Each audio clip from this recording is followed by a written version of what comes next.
ସୁଭଦ୍ରା ଯୋଜନାରେ ପ୍ରଥମ କିସ୍ତି କିଛି ମହିଳାଙ୍କୁ ମିଳି ସାରିଛି। 5,000 ଟଙ୍କା ପାଇ ମହିଳାମାନେ ଖୁସି ଅଛନ୍ତି। କିନ୍ତୁ ବର୍ତ୍ତମାନ ସୁଦ୍ଧା ରାଜ୍ୟର ଅନେକ ମହିଳା ଏଥିରୁ ବଞ୍ଚିତ ଅଛନ୍ତି।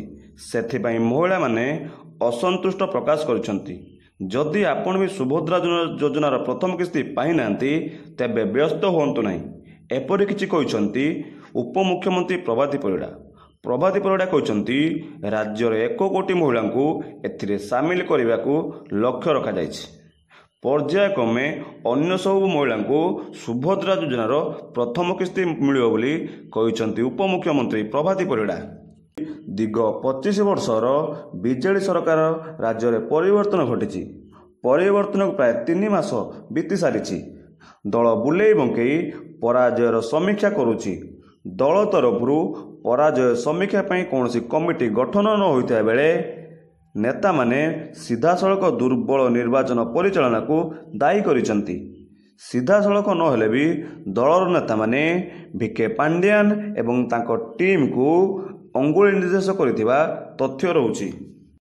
ପରବର୍ତ୍ତୀ ଖବର ହେଉଛି ଝାରସୁଗୁଡ଼ା ବିଧାନସଭା ନିର୍ବାଚନ ମାମଲାରେ ସୋମବାର ଜବାବ ଦାଖଲ କରିନପାରି ଅଦାଲତଠାରୁ ସମୟ ଲୋଡୁଛନ୍ତି ଏମ୍ଏଲ୍ଏ ଟଙ୍କଧର ତ୍ରିପାଠୀ। ମାମଲାର ଶୁଣାଣି ଅବସରରେ ବିଧାୟକ ଅଦାଲତଠାରୁ 6 ସପ୍ତାହ ମାଗିଛନ୍ତି। ଅଦାଲତ ମହଲତ ପ୍ରଦାନ କରି ମାମଲାର ଶୁଣାଣି ଅକ୍ଟୋବର 28 ତାରିଖକୁ ଧାର୍ଯ୍ୟ କରିଛନ୍ତି।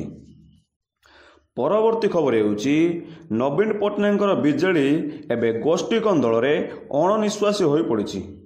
ଯେଉଁମାନେ ବିଜେଡିର ବିପର୍ଯ୍ୟୟର କାରଣ ସାଜିଥିଲେ ସେମାନେ ଏବେ ପୁଣି ଥରେ ପ୍ରୟାସ କରୁଛନ୍ତି ସଂଗଠନକୁ ନିଜ ନିୟନ୍ତ୍ରଣକୁ ନେବା ପାଇଁ। ଏନେଇ ଦଳ ଭିତରେ ସ୍ୱର ଉଠିବାରେ ଲାଗୁଛି।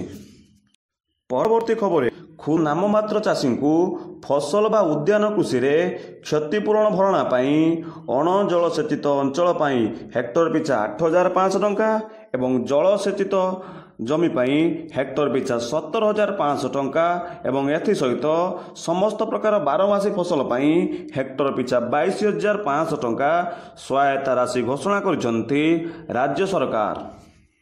ପରବର୍ତ୍ତୀ ଖବର ହେଉଛି ବିଜେପି ଉପରେ ବର୍ଷିଲା ବିଜେଡି।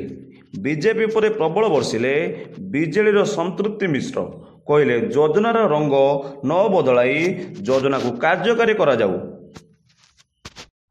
ପରବର୍ତ୍ତୀ ଖବର ହେଉଛି କେନ୍ଦ୍ର ସରକାରଙ୍କର ଆୟୁଷ୍ମାନ ଭାରତ ଯୋଜନାରେ 70 ବର୍ଷରୁ ଅଧିକ ବୟସ୍କ ବ୍ୟକ୍ତି ମଧ୍ୟ ଅନ୍ତର୍ଭୁକ୍ତ ହୋଇଛନ୍ତି। ଖୁବ୍ ଶୀଘ୍ର ସେମାନଙ୍କ ପାଇଁ କାର୍ଡ ତିଆରି ଆରମ୍ଭ ହେବ। ଏଥିପାଇଁ ପୋର୍ଟାଲ କାର୍ଯ୍ୟକାରୀ ହୋଇଛି ଏବଂ ପରୀକ୍ଷା ଆରମ୍ଭ କରାଯାଇଛି। ଏହାପରେ ଖୁବ୍ ଶୀଘ୍ର ଏଥିରେ ମଧ୍ୟ ପଞ୍ଜୀକୃତ ଆରମ୍ଭ ହେବ। କେନ୍ଦ୍ର ସ୍ୱାସ୍ଥ୍ୟ ସଚିବ ଅପୂର୍ବ ଚନ୍ଦ୍ର ଏହି ସୂଚନା ଦେଇଛନ୍ତି। ପରବର୍ତ୍ତୀ ଖବର ହେଉଛି ଅତ୍ୟାବଶ୍ୟକ ସାମଗ୍ରୀର ଦରଦାମ ନିୟନ୍ତ୍ରଣ ବାହାରକୁ ଚାଲିଯାଇଛି। ଏହି ପ୍ରସଙ୍ଗକୁ ନେଇ ଉଭୟ କେନ୍ଦ୍ର ଓ ରାଜ୍ୟ ସରକାରଙ୍କୁ ଟାର୍ଗେଟ କରିଛନ୍ତି ଓଡ଼ିଶା ବ୍ୟବସାୟ ସଂଘ। ଏନେଇ ଓଡ଼ିଶା ବ୍ୟବସାୟ ସଂଘ ମହାସଚିବ ସୁଧାକର ପଣ୍ଡା କହିଛନ୍ତି ଯେ ବଜାରର ପରିସ୍ଥିତି ଅଣାୟତ୍ତ, ଦରଦାମ ନିୟନ୍ତ୍ରଣ ବାହିରେ, ଚିନ୍ତାରେ ସାଧାରଣ ଖାଉଟି ରାଜ୍ୟ ଏବଂ କେନ୍ଦ୍ର ସରକାର ନିୟନ୍ତ୍ରଣ କରିବାକୁ ଅସମର୍ଥ। ଦରଦାମ ବଜାରରେ ଦର ଏବେ ସମ୍ପୂର୍ଣ୍ଣ କର୍ପୋରେଟର ହାଉସ ଅଧୀନରେ। ଯେତେବେଳେ ଯେଉଁ ପଲିସି ସରକାର ପ୍ରସ୍ତୁତ କରୁଛନ୍ତି ତାହାର ଫାଇଦା କେବଳ କର୍ପୋରେଟର ହାଉସ ମାନେ ଉଠାଉଛନ୍ତି। କେବଳ ଗ୍ରାହକ ମାନେ ହଇରାଣ ଏବଂ ହନ୍ତସନ୍ତ ହେଉଛନ୍ତି। ପରବର୍ତ୍ତୀ ଖବର ହେଉଛି ଓଡ଼ିଶା ପାଇଁ ଆଶ୍ୱସ୍ତି ଖବର। ରାଜ୍ୟରୁ ଓହରିବନି JSW group EV and battery project. ଏନେଇ ମଙ୍ଗଳବାର କମ୍ପାନୀର ଜଣେ ବରିଷ୍ଠ ଅଧିକାରୀ ସୂଚନା ଦେଇଛନ୍ତି। 2024 ଫେବୃଆରୀ 10 ତାରିଖରେ ବିଜେଡି ସରକାରଙ୍କ ସମୟରେ ଜେଏସଡବ୍ଲ୍ୟୁ ଓଡ଼ିଶାରେ 40,000 କୋଟି ଟଙ୍କାର ବିନିଯୋଗ ନେଇ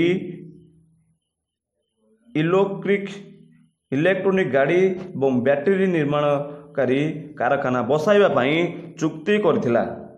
ତେବେ କାମ ବିଳମ୍ବ ଯୋଗୁଁ କମ୍ପାନୀ ଏଠାରୁ ମହାରାଷ୍ଟ୍ରକୁ ଚାଲିଯିବ ବୋଲି ଗଣମାଧ୍ୟମରେ ପ୍ରକାଶ ପାଇଥିଲା। ହେଲେ ଏବେ କମ୍ପାନୀ ପକ୍ଷରୁ ମିଳିଥିବା ପ୍ରତିଶ୍ରୁତି ଏବଂ ନିଯୁକ୍ତି ଖୋଜୁଥିବା ଓଡ଼ିଶା ପାଇଁ ଏବେ ଆଶ୍ୱସ୍ତି ମିଳିଛି। ପରବର୍ତ୍ତୀ ଖବର ହେଉଛି କରୋନା ସରିବା ପରେ ପୁଣି ବଢ଼ିଛି ଚିନ୍ତା। ଦଶମ ପରୀକ୍ଷାର୍ଥୀମାନଙ୍କ ଫର୍ମ ପୂରଣ ସମୟରେ କୌଣସି ଦେୟ ପୂର୍ବରୁ ଦେବାକୁ ପଡ଼ୁନଥିଲା। ଏହା କୋଭିଡ୍ ପରଠାରୁ ଦେୟମୁକ୍ତ ହୋଇଥିଲା। ଯାହା ସୂଚନା ରହୁଛି ଚଳିତ ବର୍ଷଠାରୁ ଫି ଆଦାୟ କରିବ ବୋର୍ଡ। ଏହାଛଡ଼ା 2016ରୁ ଧାର୍ଯ୍ୟ କରାଯାଇଥିବା 420 ଟଙ୍କାକୁ 800 ଟଙ୍କାକୁ ବୃଦ୍ଧି କରାଯିବା ନେଇ ସୂଚନା ରହୁଛି।